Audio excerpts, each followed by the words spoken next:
Welcome to the Marketecture podcast. This is Ari Paparo. I'm here with Eric Franchi, and our guest today is Scott Spencer. For those of you who've been in the advertising technology world for a while, he's a legendary product manager and leader who has spent enormous amount of time at old DoubleClick and then at Google. We're going to ask him if he invented RTB, which I've heard he did, and he's back with a new startup called Rewarded Interest that, you know, the elevator pitch is it like blocks the cookie pop-ups, but it's a lot more interesting than that. So we'll hear his perspective on privacy and trust and consumer choice and all that sort of stuff.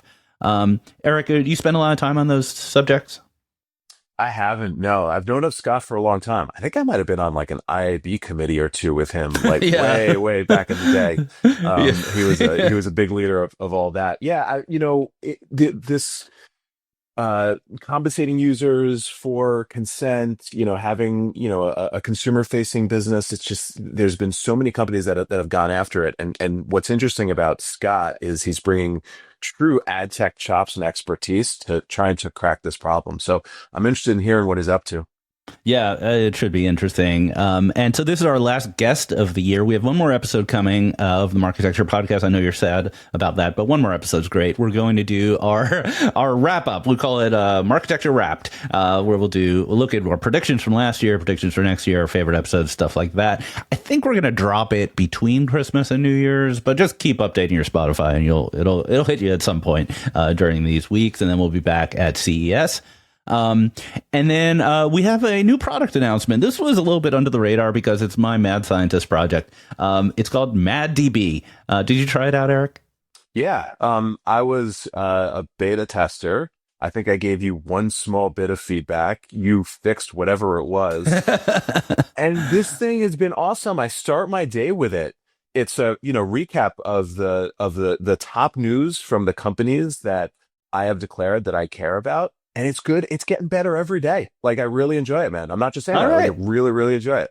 I appreciate that. For those who don't know what we're talking about, I created, I don't want to say I vibe coded, but I did vibe code a little bit. I created a new product. It's called MadDB.ai, and it's a newsreader. We pull in thousands of articles every day from every publication we know of, including the blogs and the podcasts, but also Ad Age and Adweek and all those, about advertising. And then there's so much that I wrote an AI algo that ranks them and associates them with companies and with people. So you can follow people and say, this is someone I'm interested in following. And then it gives you a personalized news feed and also sends you emails every day with the latest news on the subjects you're interested in. It's free. I'd really encourage you to sign up at, it's again, maddb.ai or the Marketecture advertising database.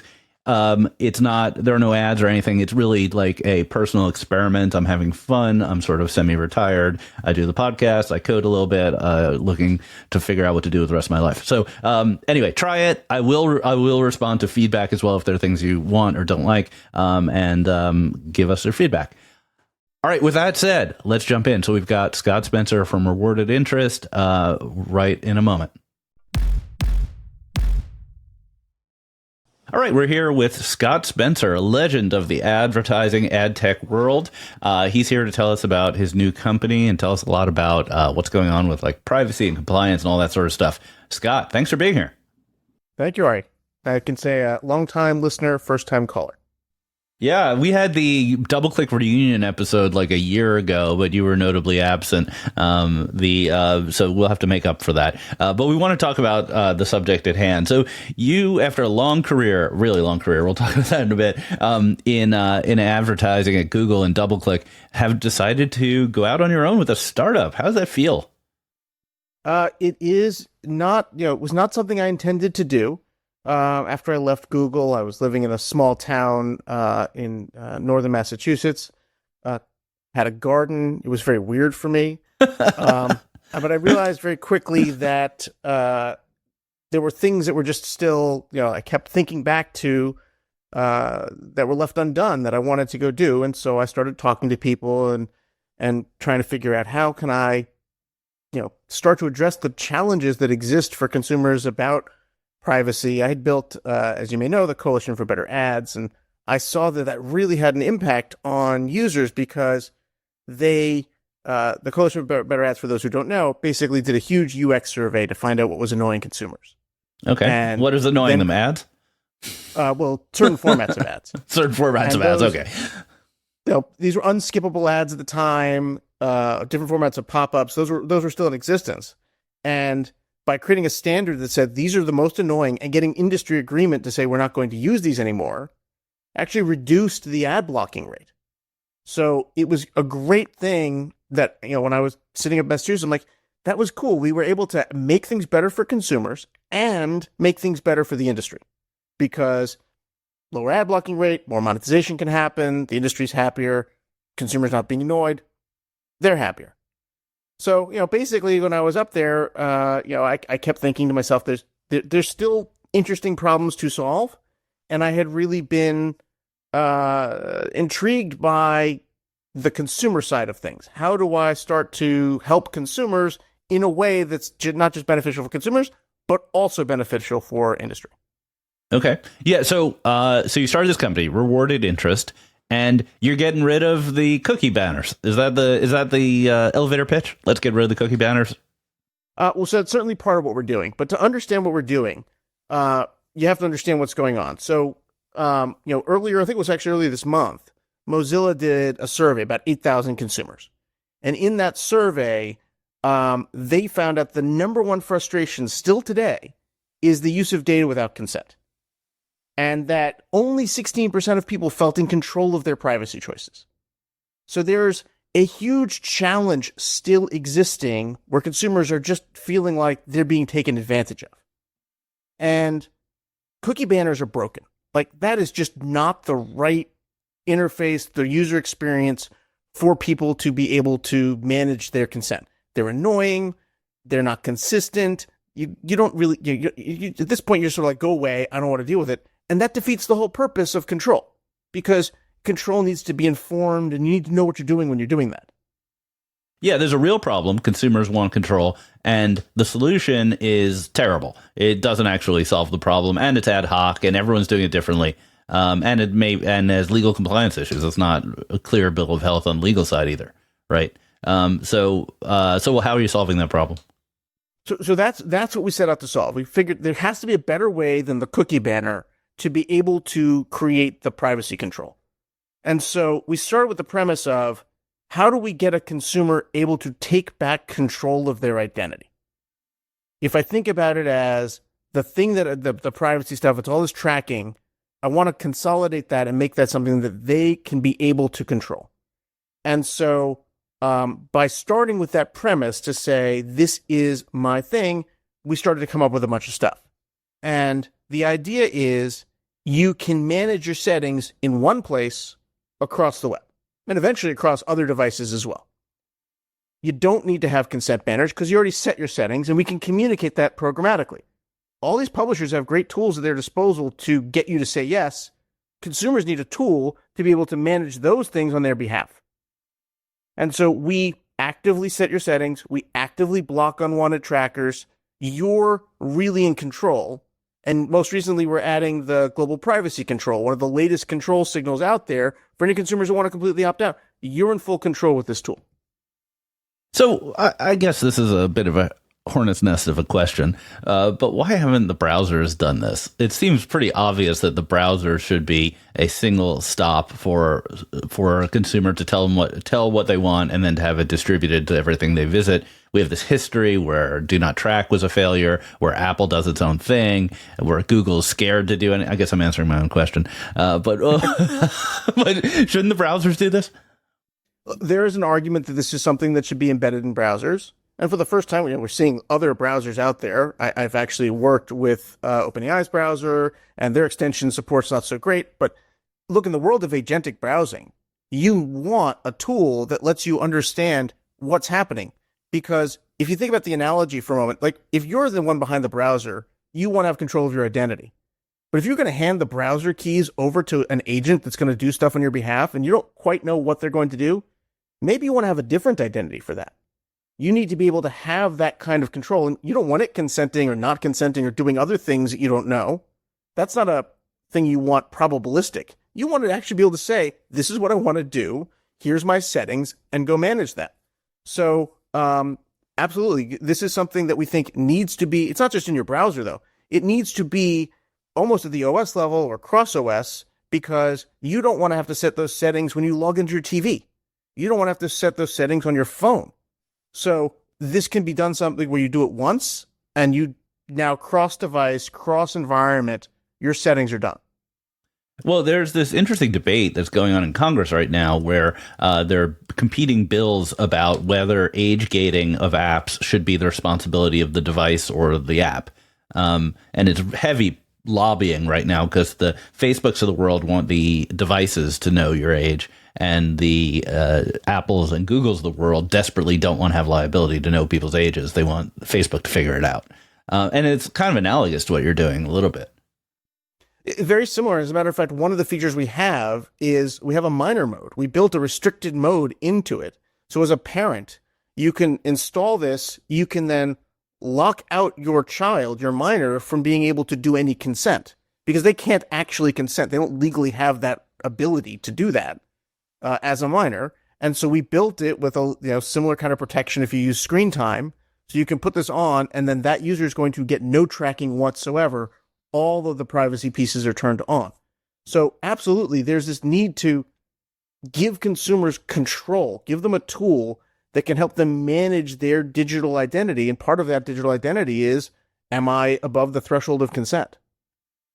So have you found that the devil's advocate would say that consumers say a lot of stuff, but really they don't want to spend time on this. They want to just block everything or don't care at all. So you're giving them all this control in your tool. Basically, your tool, if it's not obvious, is like a browser plugin, it does have a lot. I've been a beta tester from early on, and it has a lot of control. What are you finding in terms of consumers? Do they care about granular control? So it's a great question, and part of our design philosophy is to do this in a way, considering GDPR, you can't have defaults, to make this as easy as possible for consumers.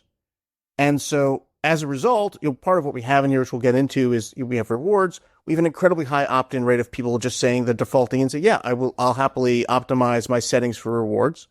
They have, by putting all this control there, most people don't have to do anything. You install the extension, 30 seconds later, you're done, and you never have to think about consent again unless you want to. And that's the key, because it's not something you want to think about every time you go to a website, but it may be that you hear some news out there about something going on. You're like, you know what? I don't trust this actor anymore. How do I go and block that vendor from ever dealing with it? Oh, I can go do that once and never have to deal with that vendor again. So it's the idea of you need all the control, not because you're going to use it every day. You don't go and adjust your side view mirrors on your car every day, but you need that control when you want to actually adjust your car because it's not safe. So let's talk more broadly about this issue about consent and privacy and all of that. What's going on in Europe right now? There are various headlines like GDPR is dead, they're reconsidering, no, actually it's the same. It's kind of up in the air. So give us your perspective on the European situation. Yeah, so for those who don't know, there is the digital Omnibus package that was put forth, which is a significant change proposed to GDPR that would reduce some of its sort of coverage, what is considered personal data, what things are required for consent. It doesn't get rid of them completely, so there's still lots of things that require consent banners, unfortunately, unless there's a better alternative. Well, that's good for you. And if they got rid of the consent banner, that would be tough. Well, I mean, part of what we offer is the consent banner, but what we're really offering is that control. And if this GDPR package does go through, there's a lot of Europeans who are going to feel that the rug's been pulled out from under them from a protection point of view, and they're going to seek protection. And for the industry, I think it's much better to have a tool that helps solve the privacy problem versus everyone just saying, oh, forget it, I'm just going to get an ad blocker, and there's no monetization, content's harmed. It's just not a good outcome for anybody. So, what GDPR, what the Omnibus package, it's a set of reforms. It does propose some things, but it's very unclear whether or not that's going to happen. So a lot of people are lobbying. There's a lot of activity going on in Europe, obviously, for that. I don't know what I haven't looked at the betting odds yet, but it's certainly not a true win that this is going to go through. So the biggest change in my understanding is that in GDPR, these anonymous or pseudo-anonymous identifiers like cookies are covered as personal data. And I always felt like that was one of the key flaws of the regulation. And my understanding, tell me if I'm wrong, is that the standard change to being able to reasonably identify the user. An ID has to be able to reasonably identify the user in order to be considered personal data and require consent. Am I correct in that explanation? So I'm not a lawyer, and in terms of always interpreting laws, it's always fun. But my understanding is, yes, in essence, the criteria for a pseudonymous identifier to be considered personal data is whether or not you as a company can associate personal data with that user. And actually it may even be that you do so. Not that you could do so, but you actually do so. And so that would decrease the burden for those pseudonymous identifiers significantly. And that's a double-edged sword, because it's good in the sense that, great, all these kinds of identifiers can then be used in the industry, but it's not good from a consumer perspective, because all of a sudden, wait a second, these trackers, these web bugs, whatever the people want to call them, they're now being used, and the control just got reduced. So we think that it's important to be able to control all aspects of your sort of identity. And so even if that changes, that doesn't mean we would say, oh, there's no control. You can still decide to turn them off. And the cookie banners, one of the misnomers or common misunderstandings is that the cookie banners were caused by GDPR, when actually they were caused by a previous regulation called e-privacy or e-privacy, depending on if you're US or Europe. So my understanding is also the cookie banners are sort of debatable, because the e-privacy said you needed consent before placing them on a user's device, and this Omnibus package may get rid of that requirement. Is that correct? So the preface of not a lawyer, but there's a lot of things that require a consent interaction with the user to get their permission to do things. And the consent banners have been a tool for that. Certainly privacy was one of the first things, but that required the sort of flyby notice. You could initially it was opt out, then it had to be opt in. That part of the requirement, if the cookie is no longer considered to be personal data, is not required. But if you want to do things with that, a lot of things that would be done, you'd still need to get that permission, and you have to get that permission at the site of the publisher, because there's no other way to do it. So there's still a need, and that's all in Europe. So keep in mind, in the U.S., California has created a significant need for privacy banners. There's been a bunch of lawsuits that have happened in the U.S. with regards to the collection of data there. So there's another, the U.S. Europe's only one regime that needs that, and then the U.S. has a bunch of things. Then there's Brazil has, Japan has, all these other countries have different things that are requiring this, and the internet doesn't really like geographic borders.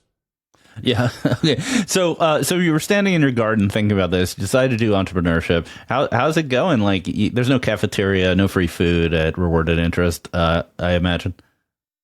That is true. We have no cafeteria. But it's been, look, I love to build things. So for me, it's been a lot of fun to build something to help consumers, to find a way to try and align incentives across the industry.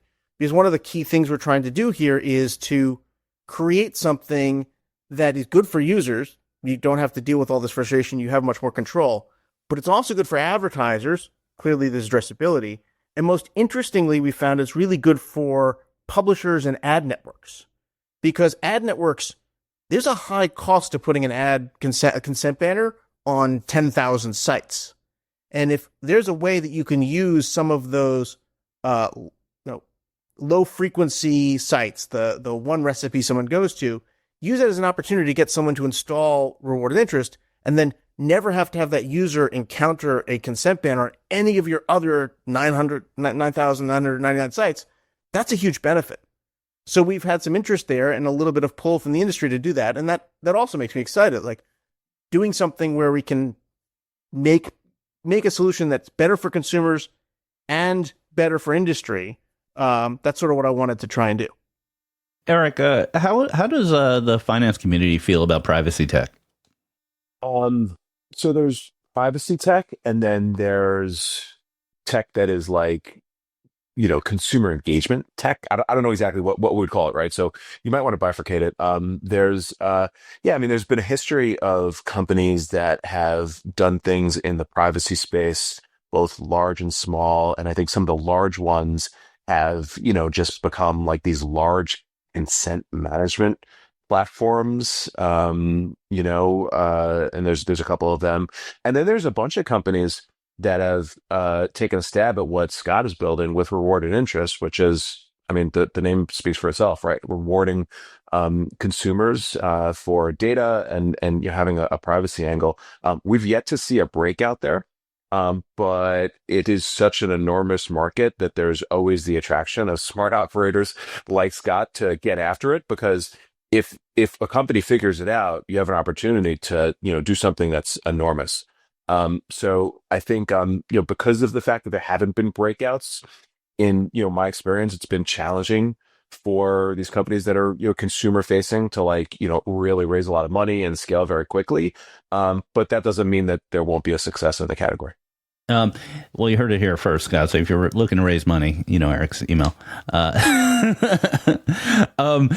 So Scott, you and I have known each other since I entered the ad tech world. I didn't report to you, but I remember like my first PRD at DoubleClick, I had to get approved by you, and you were like, I don't know, it's rich media. Who the hell knows what this shit is?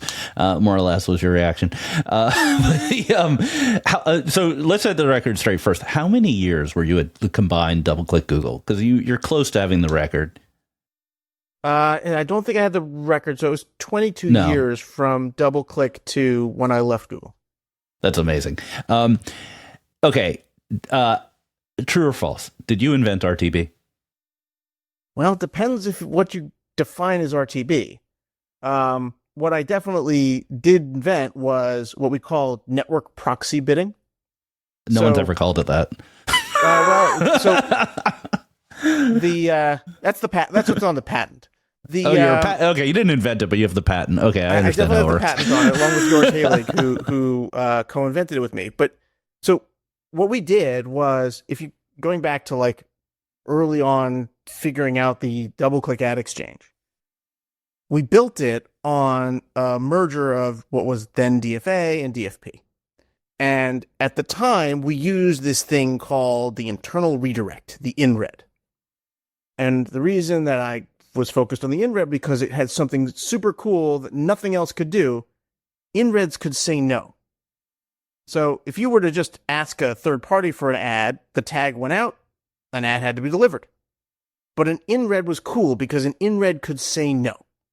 Meaning the publisher could say no. No, the advertiser could say no. The advertiser could say no. Okay. The advertiser could say no. So the publisher would say, go call DFA.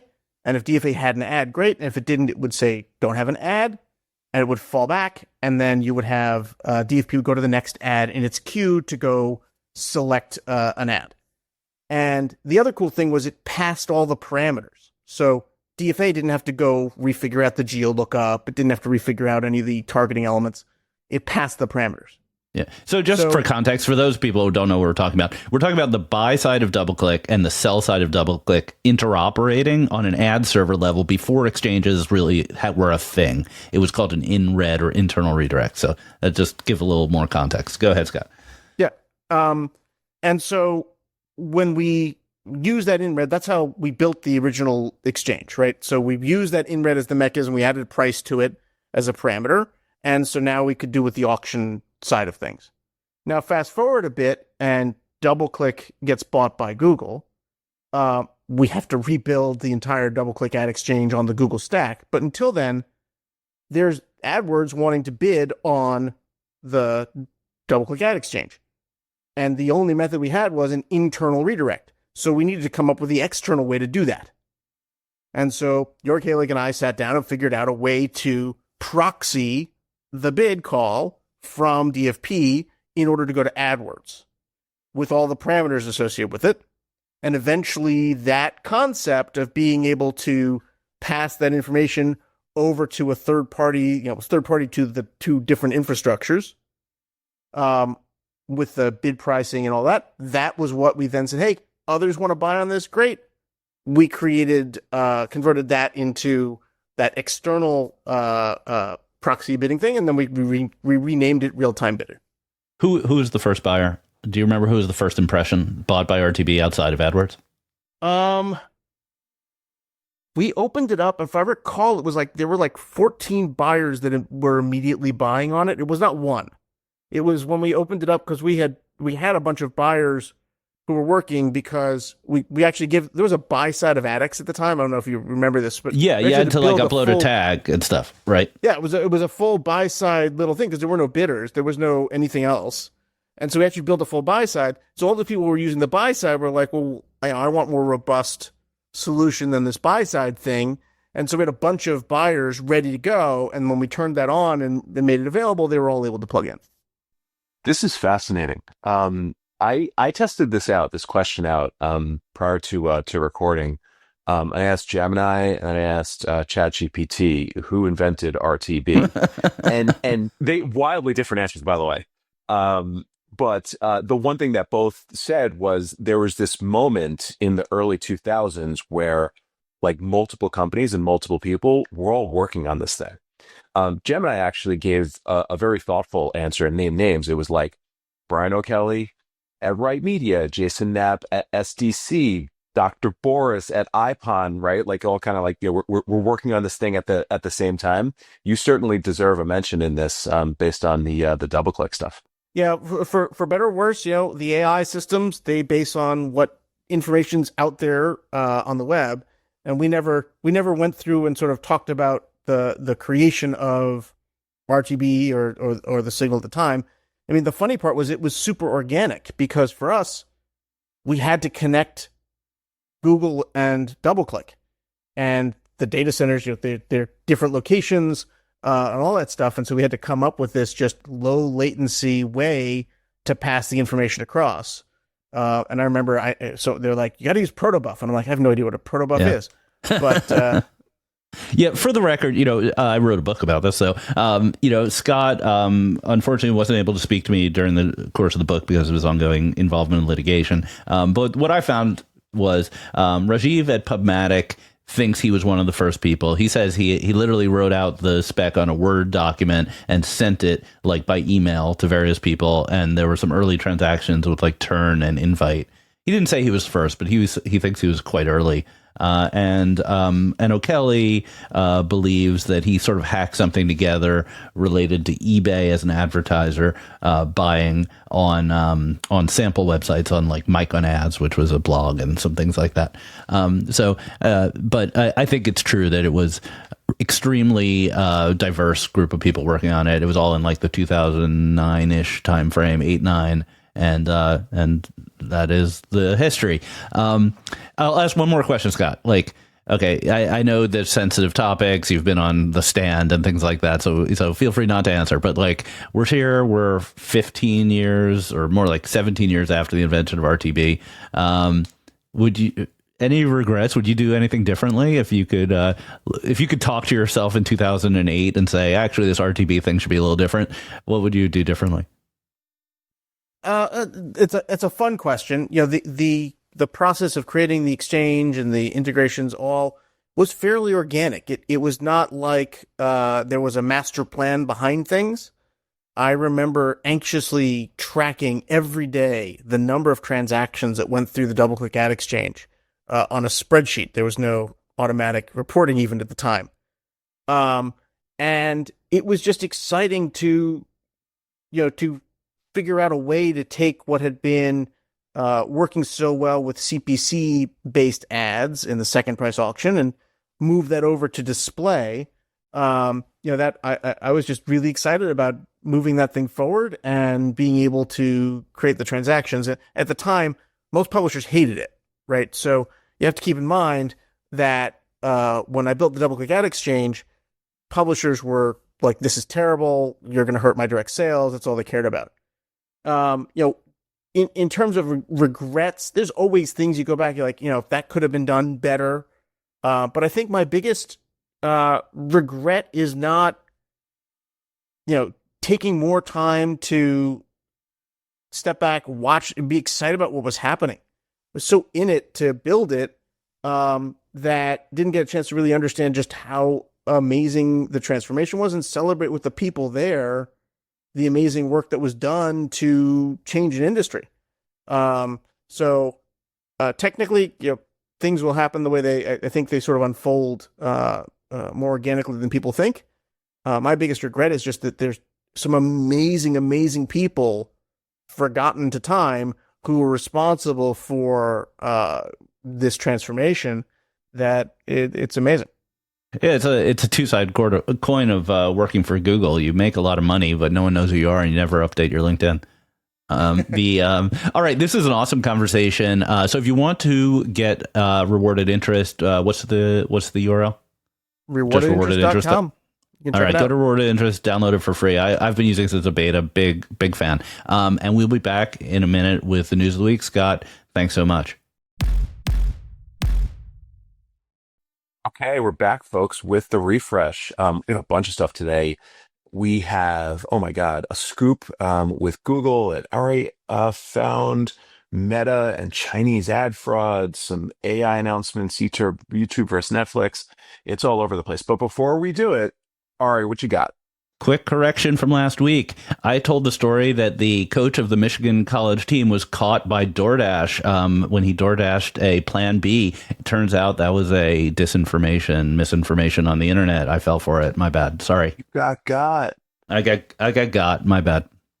Wow. Man, what is this world coming to? Okay, let's move on. All right, before we even go to the news, I think we need to talk about something. We do. Let me pull up something for the people that are watching on YouTube. So for those that are on YouTube, you see this. For those that are not on YouTube, we're looking at a screenshot, the first frame of this TV ad that Vive, you recently were on the board of the company. I'm sure you're an investor. Did and posted to X.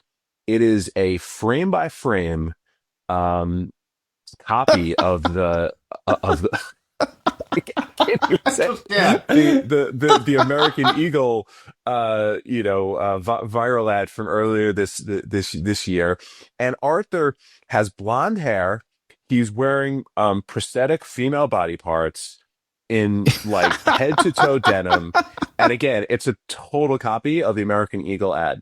This thing to date, Arthur, he's got Sydney Sweeney's boobs on somehow. How is this possible? You said it. I did not. He has facial hair, but he does kind of look like her. He does. Has 4.5 million views to date. It has all of the X meme accounts jumping in, doing more. I mean, hats off to Arthur for one of the most creative things we have seen, I think, ever with ad tech advertising. Oh my God, this thing is moving. It's Audio's incredible. off, though. Yeah, audio's off. We're not going to get copyrighted. I thought it was AI. I thought it was AI, but it's prosthetics, it's makeup.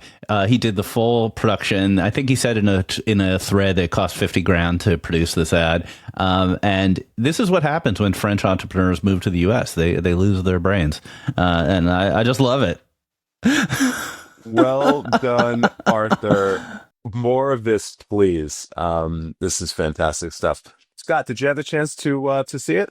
Yeah, I just saw it there. I like the tagline: "Streaming TV has great leads." That to me is definitely the winning part. It's a total copy of the American Eagle Sydney Sweeney ad. Well done, Arthur. Again, more of this. All right, you got scoop. What's going on with Google? Yeah, this is a kind of interesting scoop, not because of the implications, but because of because of the implications, not because of the reality, which is Google just quietly changed a bunch of things that they've been asked to change in their court cases before a ruling came out or in response to the EU rulings. So one of the most controversial product changes that Google made in the course of its ad tech saga was this thing called Unified Pricing Rules, or UPR, where they disabled the ability for publisher customers to charge different amounts for different exchanges. So typically a publisher might have a higher floor price for Google AdX than they do for like Index Exchange, because they might have like a deal with Index, or Google's AdX is known for having higher take rates, so they might want to charge a bit more. And Google removed that ability in like 2016, 2017 is a big aspect of the court case because, from a legal perspective, removing a feature is the antitrust equivalent of increasing a price. It's the same kind of concept where monopoly power allows you to do something like that. Google argues this is a nothing burger, but whatever. So this week, Google just removed it. They changed the name from unified pricing rules to just pricing rules, and they removed the feature. So with no fanfare, with a very minor blog post, they also took their rev share on open bidding, which is their server-to-server connection to other exchanges, from the usual 5 to 10% to 0% in the EU, or at least for EU-based publishers. And I did some reporting on it, and what's happened in the background is that Google responded to the EU's findings of their monopoly about in September with various proposals. These are two of the proposals which they just executed. Good for them. And then the third thing is that the EU still wants them to spin out AdX, and they don't want to. So that's still contentious, and obviously that is the main crux of the DOJ's case that we will get a ruling on in January or February. I think the next shoe to drop is when AdX starts bidding into pre-bid instead of directly into GAM. And that's something they've agreed to in the US. But the question is, are they working on it now? Will they just do it, whether or not the court requires? So there's good news for publishers, good for the whole process of unwinding this mess. And it's kind of funny the way it just came out. Yeah. Well, why would they just go ahead and do this? Do you have any, kind of 4D chess thoughts around it?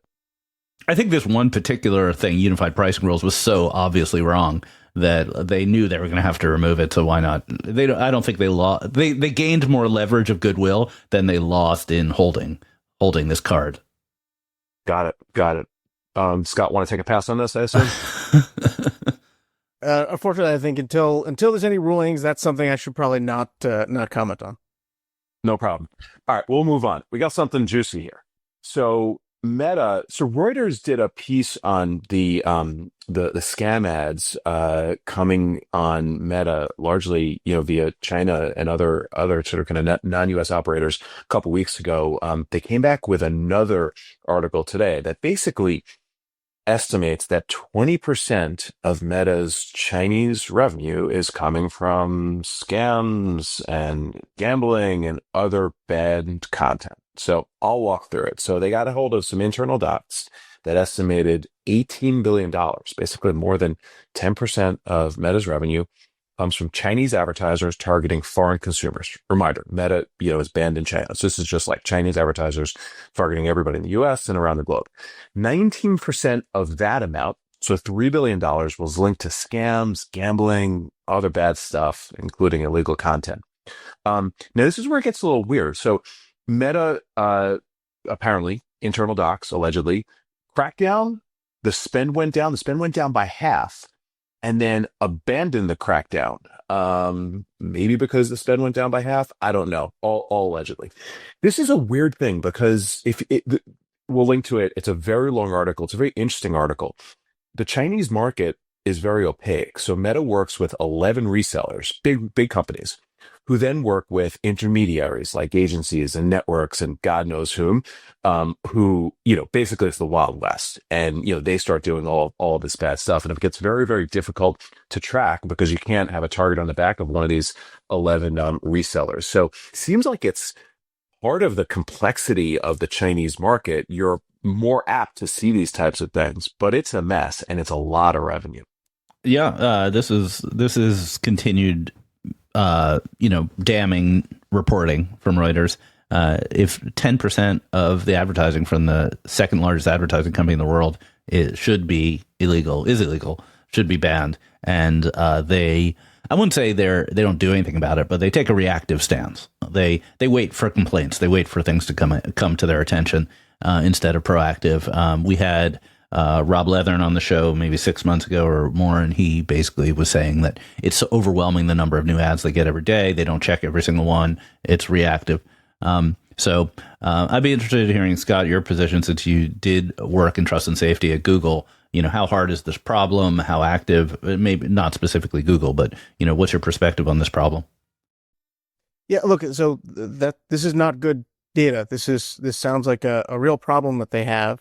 And when I was managing trust and safety, the goal was trust. So if you have this much bad ads running on a system, that's going to mean anybody who's monetizing through you is not going to want those ads to run. They're not going to trust you as much in the long term. So it's in Meta's interest to clean this up and to make sure that they've got a good environment for the ads. What's interesting is there are a lot of ads that come into any system on a daily basis, but the technology for assessing ads is also kept pace. And so one of the questions that I would have for that team is, how much are they using AI and ML to pre-screen those ads and looking at a combination of heuristics and other things to understand that we knew that the number of hops that you had between ads is directly proportional to the probability of it being fraud. And so there's a lot of heuristics that can be brought into that, even in China, to go and protect. So I'm sure there's some tough conversations happening in that trust and safety team to clean that up. At least I hope that there is. What about the point of view that the more barriers you put between an advertiser and a spend, the bigger impact you have on revenue, even for the good guys? Well, there's always a trade-off, right? If you get rid of a bad actor, you lose revenue. But let's say you're willing. Let's say you're willing to do that, but I'm talking about the good guys. So I've heard from this perspective, especially on the publisher side, like we want to onboard as fast as possible, and the more we try to get rid of the bad guys, the more the good guys suffer, and it slows revenue throughout the whole company. It's true, right? You're going to get some good actors that are going to be restricted when you're trying to protect against the bad. That's always a trade-off. It seems like in this case, it's probably too far to one side, but you're never going to be perfect. And really, where you set that dial is going to be what matters. And frankly, it's sort of how much do you put value into the long-term value of your audience, of your consumers. I've got a website that's going to be around for 5 minutes. Great, I'll take all the crappy ads I can get. And if those users get hurt, so what? I'm gone. But if I have a brand that I really want to invest in and want those consumers to come back, then I can't have the article that says, oh, I got malware because I went to this site, or, I clicked on an ad and it ended up being for some guy who robbed me. So it's always a balancing act. Clearly, sometimes things go off the rails to one side or the other. But it also requires a lot of investment. It's like it's not an inexpensive problem. At one point, I believe the trust and safety team was the single largest user of ML at Google to try and deal with this. Makes sense. Just to underscore it, this hasn't been confirmed by Meta, but there's some reports that 15 billion ads per day run across all of the Meta properties. So it's operating at a scale that is just like ML can only solve this, right? Like there's just such massive scale that it's like impossible to, have a team on it. All right. Awesome. Two things this week. And, this is interesting. All right. Because, one of the things that, you've said a few times, over the course of the past year or two is like, where's the innovation coming from, the scaled platforms, the scaled companies who should be advancing the cause in AI. And, these two announcements this week are from large companies. So the first is, from PubMatic. So PubMatic claims they ran the first agentic campaign with Butler Till.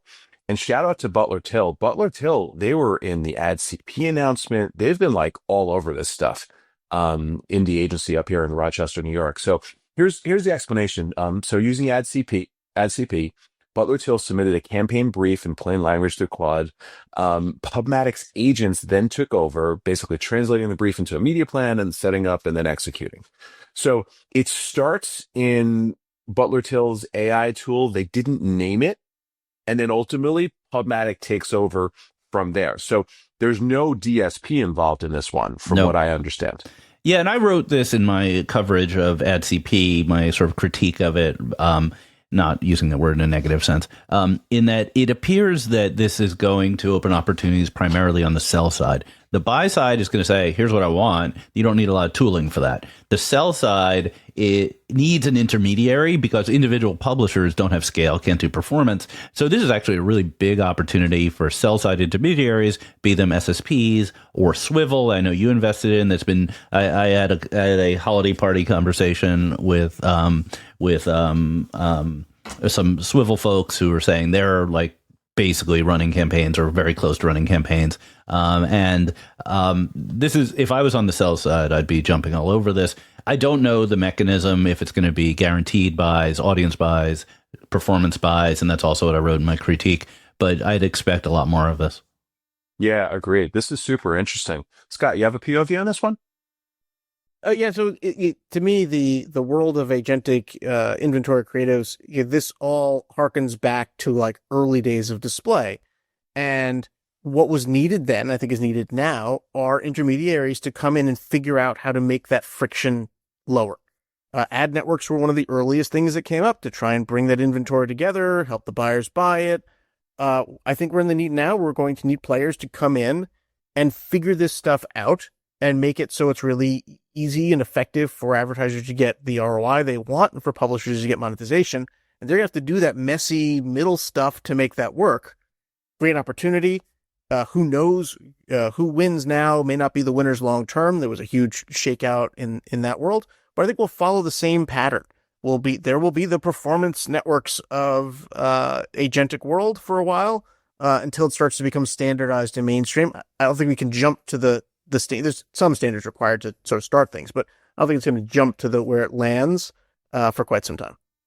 Also, Eric, we didn't cover in the notes, but the agentic people created a new association, the agentic, I forget, what's it called? Agentic Advertising. Advertising.org. Check me on that one if I'm wrong. And interestingly, Randall Rothenberg is either involved or leading it. So you want somebody that knows how to get an industry standard in place? He is your person. Definitely. There'll be some very lengthy keynotes at their first conference.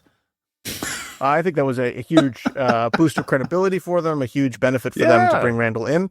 He's a great person for doing this. He has gone through that arc many times. And so congratulations, Randall. Congratulations to that org. That's exciting. Absolutely. And then on the other side, and this is interesting, I think it's interesting because we just talked about how this is a big sell side opportunity. This comes from a buy side company, Infileon, who owns a number of assets, including MediaMath. They launched something called the Agent Connector. So this lets AI agents basically plan, buy, optimize, without A, dashboards, and then B, to optimize in any system. So it's kind of like a buy side solution without the DSP. Is that your take on it? Yeah, I mean, I think that the buy side has a lot of workflow that is AI ineligible, and being cross-channel makes a lot of sense. Let's tie this to the other news item that we haven't gotten to yet, which is Fluency raising $40 million. So it's really similar, right? Fluency offers cross-channel optimization using AI. That's at least what they claim to offer. And the difference between planning and optimization is kind of, a dotted line in this stuff. I think buy side really wants this, like going beyond a once a year media mix model and instead saying this week, how should we move budget? What should we do? What's working? What's not is great stuff. AI should do it. It's not that hard. It's not that hard. There's a lot of companies doing it, and you really can't move much besides budget. That's, you can't optimize very much when you have channels like Meta, Google Search, and Trade Desk. What can you mix between those three? What learnings go across them? Not a lot. It's budget, and it's maybe flighting and a couple other things. So I think this is really valuable, but it's sort of hemmed in by what it could ultimately deliver. Yeah, that makes sense. On the other side, I'd love to see, again, these scale companies start to push forward. And maybe the launch of AdCP and MCP was what we needed to see this adoption. I think we're going to be overwhelmed by the number of press releases about AI enabling legacy ad tech companies. You think? Yeah. You think CES? We might see one or two. We might see a couple at CES. Maybe I'll keep count. Let's do a counter. How many times I hear? I'll have like one of those things you keep in your hand to count stuff. Every time someone says AI, I'll go. I hear AI is going to be big. I'm not sure actually, but I hear it. I hear it. Well, thankfully, there's a new tool called MAD that's helping me track all of this stuff. Yeah. Absolutely. So, all right, let's talk about YouTube versus Netflix. This thing is like coming to a head out of nowhere for two companies that say they don't compete. So, YouTube, I think, leads the market in terms of podcast downloads, podcast streams. Netflix just signed a couple of big podcast deals. So iHeart, they signed a video podcast deal with Netflix. Barstool video podcasts are going to Netflix. This is definitely a shot across the bow to YouTube, who obviously has YouTube Music, but it's a place where you will watch the video format of podcasts. Yeah, YouTube had a dedicated Google Podcasting used to exist. They shut it down about a year ago, started pushing everyone to YouTube. YouTube supports taking a RSS feed from your favorite podcast studio and putting it in. It is widely discussed in podcast circles that it's great for discovery, whereas Spotify is really bad, and Apple Music are both really bad for discovery. So people are investing more and more time there. It's interesting. These two deals, iHeart and Barstool, both very conspicuously said they're exclusive with regard to video podcasts. You can still get your audio podcast anywhere you want to listen to it, but if you want to watch the video, you have to go to Netflix. I think these are super interesting deals. I'd love to know what Netflix's plan is, if they're going to create different products out of this, or if it's just going to show up as a card on your Netflix when you're at home and you just start watching whatever, Barstool or whatever. So I think this is pretty interesting.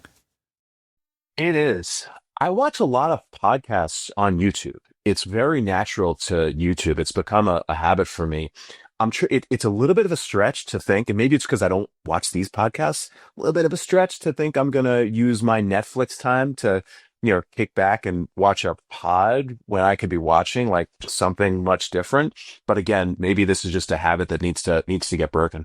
I mean, maybe if I was Netflix, I'd be thinking maybe I need a dedicated app, like on the phone, to have a podcast listening app that's got a mixture of audio and video. Maybe, I don't know. I don't think it's enough just to put it on the home screen. I mean, I think it's interesting because YouTube is really focused on the discovery problem. They've made it easy to discover new content, related content, new formats. That's why I watch so many pods on YouTube. It's going to be a challenge. It's going to be a challenge for Netflix to do it. It's not an impossible challenge. Maybe they'll do it with a different app. Maybe they'll start to change that format. But look, we'd be remiss if we weren't first to say shout out to Neil for making the Times CEO of the Year. Oh yeah, with unbelievable! A lovely picture there. That was fantastic. Oh yeah. Yes, absolutely. I've known Neil for many years, so it was exciting to see. So that. You reported to Neil for quite most of your time at Google, right?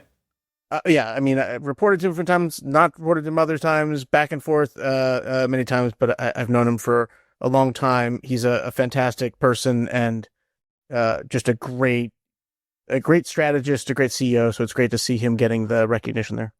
Absolutely, it's quite a run, and I reported to him for 3 or 4 years. He's a great guy. Speaking of Neil and YouTube, so you got podcasts going to Netflix. The Oscars are coming to YouTube. Bit of a mic drop. Unbelievable. Yeah, starting in 2029, the Oscars moved from ABC to YouTube. Talk about a bellwether of the state of legacy media. It is incredible what we're seeing. It really is. Yeah, it's incredible coup. I mean, we've seen a football game here and there. We've seen, a little bit of content, some, MMA, whatever. But to have this like tentpole event, one of the most important broadcast events of the year, go to YouTube. I mean, I'm looking forward to the day where my whole family is like, how the hell do we watch this on the TV? Because that's what's going to happen in early 2029 to me. But it's a big deal. Well, one of the things that if it's going to go to YouTube, there's no longer a broadcaster that is doing it. So the rules are off in terms of what gets said there. All of a sudden, let's see what happens now that we have beeping. No more beeping. We'll say. No bleeping. We'll say. I think I just want to make one more point, which is like we're heading into this Netflix Discover Warner Brothers deal, and a lot of the conversation is like, oh well, Netflix has a monopoly. They're such a big streamer, and they're smaller than YouTube, significantly smaller than YouTube. By any account, they're the second largest streamer, not the number one streamer. Which you could still argue shouldn't be allowed to buy that company, but the conversations, especially on Twitter, like Tim Wu, who's a former Biden administration official, saying that they're not competitive is just a joke. I mean, they're head to head, the two most important companies in streaming competing. Absolutely. All right, I think that's a good place to end it. Yeah, absolutely. This was a great conversation. Scott, thanks so much for being here and giving us your insight. Reminder, if people want to download it, it's at Rewarded Interest. And we will be back next week with our last episode of the year, our year-end Marketecture Wrapped. So please tune into that. Take care, everybody.